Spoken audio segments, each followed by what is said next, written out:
Today, we're going to be talking about something that I suppose is relatively new in the world of personal injury, and that we haven't had social media for as long as these personal injury cases have been going on.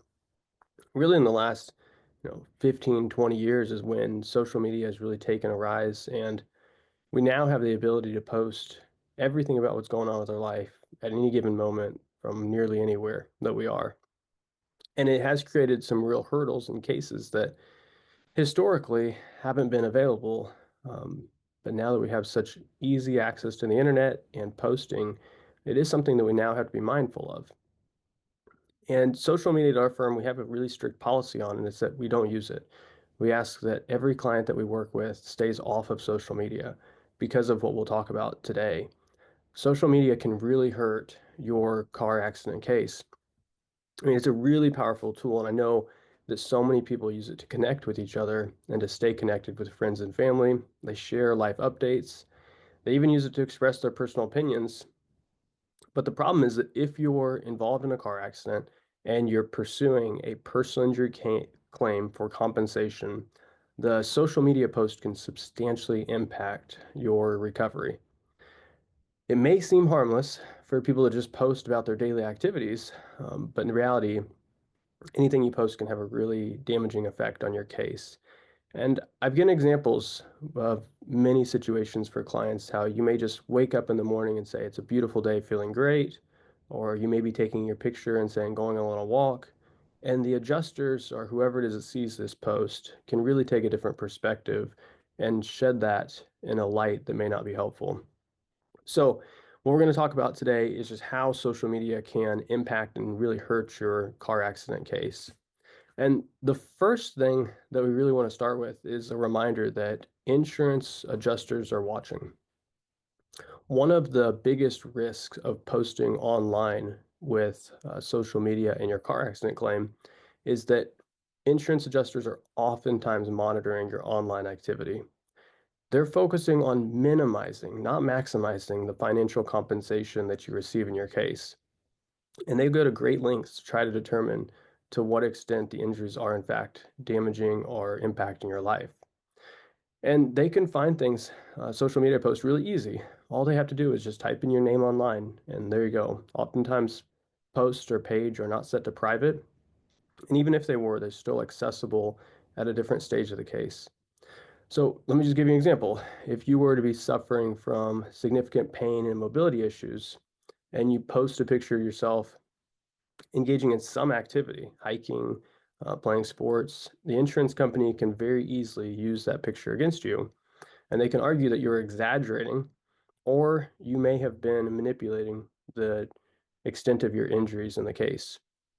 And we all know that we shed our life on social media in a different light than how our life may be actually going on. We're all familiar with us getting sort of a snapshot perspective of what our life looks like on social media versus what actually is taking place behind the scenes.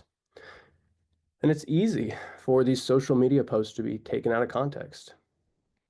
These platforms are used for sharing moments, ideas, and experiences, and it's so easy to take what's been said out of context. These innocent posts can oftentimes be misrepresented. You most, again, post a picture of yourself smiling at a social event, and that's again going to be interpreted as though you're not experiencing pain. And as I mentioned, even small comments like, I'm feeling much better today, can be twisted into an argument that you're no longer suffering from the injuries that took place. So it's important to remember that everything you post online can be scrutinized and interpreted in a way that you may not have wanted it to be interpreted. And I want to remind you, it's not just the comments, but it's also the photos and the videos that clients can post that can really be damaging. It's really easy for an insurance adjuster to look at those photos and discredit your claims based on the activities or the items that you're even picking up or the places you're traveling to. Uh, Again, just as an example, you may be experiencing back pain, but then you post a video of yourself doing an intense workout, and all of a sudden now the adjuster is going to view the back pain as discredited or exaggerated as far as what the injury was. And while I said that photos and videos can be damaging, statements can also be just as damaging. As we mentioned earlier, if you say something like, I wasn't hurt that badly, I'm just trying to get the insurance company to pay the bills, that can really be interpreted in a bad light, where a lot of times people that we represent are trying to downplay the injury online because they don't want people to worry about them. They may post a picture of the car accident right after it happened. Friends and family may post. And the response that you may say is, I'm doing okay. I appreciate you checking on me. When in reality, you may not be okay, but you also may not be trying to worry or stress your loved ones out more than they already may be stressed out from seeing that you were involved in a car accident. And as I said, social media is just a snapshot of your life. It's just giving a small window. It's not giving the authentic, sincere perspective of what's going on in your life.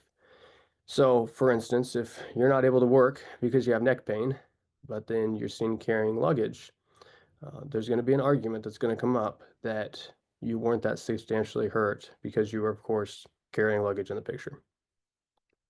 And social media can really impact the jury's perception. If a case were to go to trial, it's really easy for defense counsel and adjusters to get those social media posts, oftentimes, even if they're private posts. And if those pictures can be shown to a jury shortly after an accident, it can really impact the portrayal of what happened and how you were feeling when you were injured in your case. So here's some tips.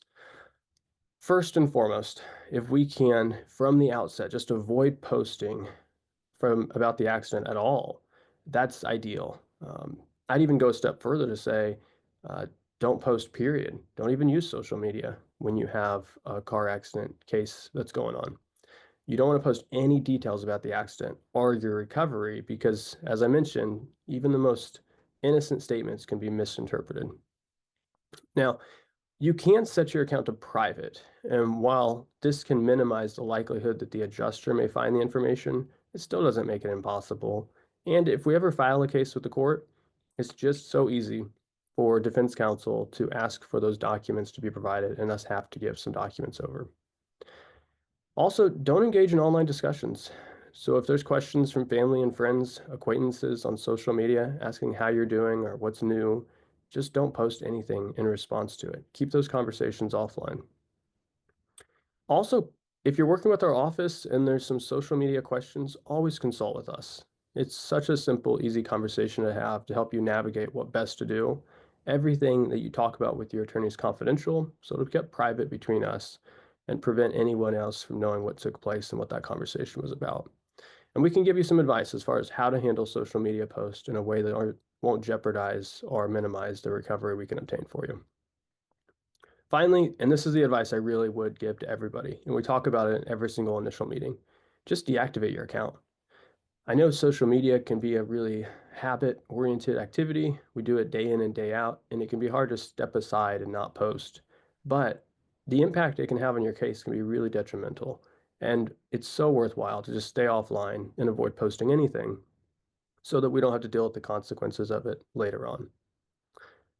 In summation, what I'll say is social media is a powerful tool and it keeps us all connected more so than we historically ever have been able to do so. But what you post, what you say, the pictures, everything put online can really have a substantial impact on your case. So if you need help, if you've been involved in an accident, if you've been seriously injured, call our office. We'd be happy to work with you.